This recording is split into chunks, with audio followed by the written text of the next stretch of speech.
In this video, we're going to walk you through the business model of a company as a case study. The case study company is called Tiffinday. Let me give you a few facts about Tiffinday before we start adding stickies to the canvas.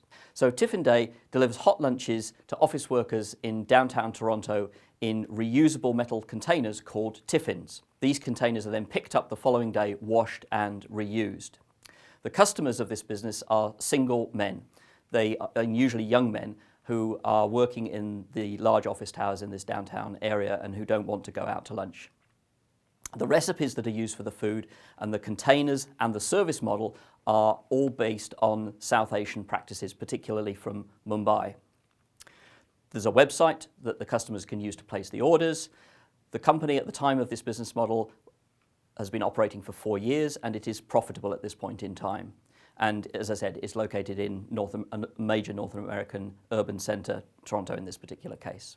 So let's start putting some stickies on to explore the business model of Tiffinday. So the first thing is, what's the primary goal of Tiffinday from a conventional perspective? Well, of course, it's to be sufficiently profitable financially. And so where does the revenue come from in order to generate that profitability? Well, it comes from lunchtime eaters, in this case, young single men who are working in those office towers. How do the young single men order the food from Tiffinday? They do it electronically through a website or possibly through a phone. And there's a second channel here that we also need to be concerned about because, of course, we've got to get the food to them. Otherwise, they won't be very happy about paying for food that they don't get. So that's physical delivery of the food.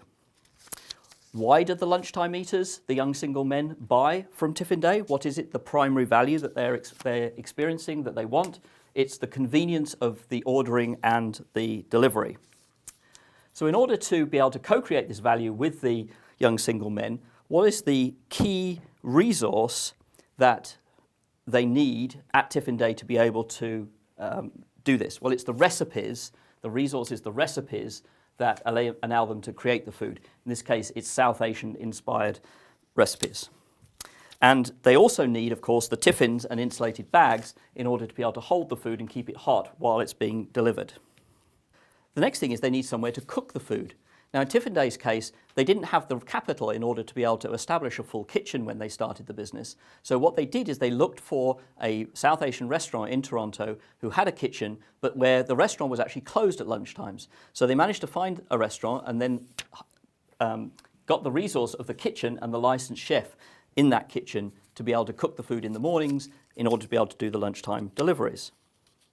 So what activities are now required with these resources to co-create this value for the customer stakeholder, with the customer stakeholder?